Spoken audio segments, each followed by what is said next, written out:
Good morning, students. Today I am going to teach you chapter 3. In this chapter, we shall read about the land revenue system of British. Before coming the British in India, the rural life of Indian was self-sufficient, but the English destroyed this old system. Firstly, we will explain the new land revenue settlement.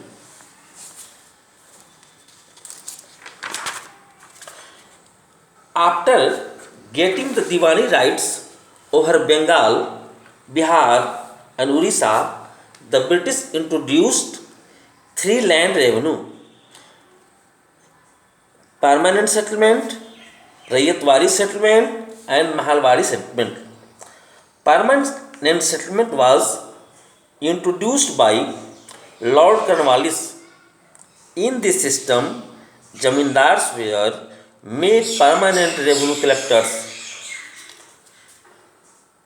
A fixed amount on a regular basis was introduced, but zamindars faced a serious problem: Rayatwari settlement. This settlement was introduced by Thomas Munro in southern and northern India.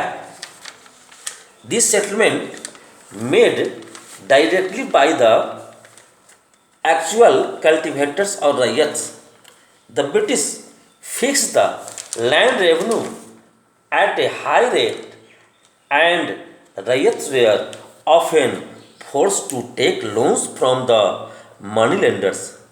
Rayat were mostly exploited. Mahalwari settlement. In 1892, the Mahalwari settlement was introduced by Holt Mackenzie in Punjab and Awadh. In this system, a settlement was made with a group of villages called Mahal. In this system, the big and powerful zamindars dominated and exploited the smaller peasants.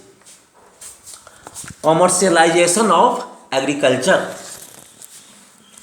The British started growing crops like indigo, cotton, silk, opium, pepper, tea, and sugar.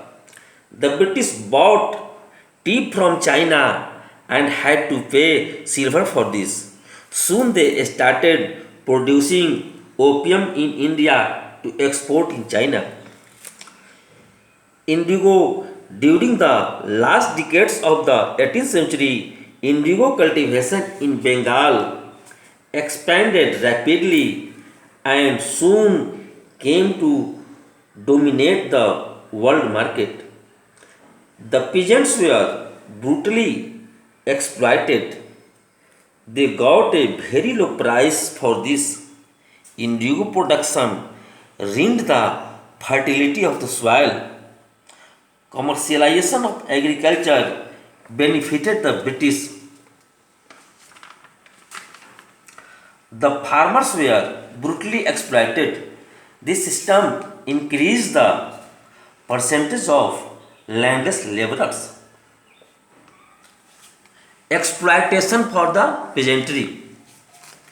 Due to high land revenue and high rate of interest from the money lenders, the peasants were overburdened with debts, and many of them had to lose their land.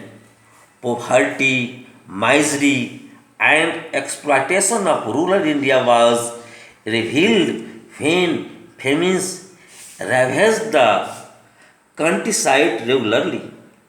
In the famine of 1896 and 97, about 45 lakhs people died. These famines indicate the extent of poverty which had taken root in India. Revolts by the peasants. The exploitative revenue system, the operation of zamindars and moneylenders led to a series of revolts by the peasants. The peasants of Kerala, called the Mufflas, revolted in 1860. The peasants burned the account books, looted granary, and set fire the house of moneylenders. In 1859, ryots of Bengal refused to grow indigo. The ryots of Bengal attacked indigo factories. Finally, the government was compelled to set up an indigo commission.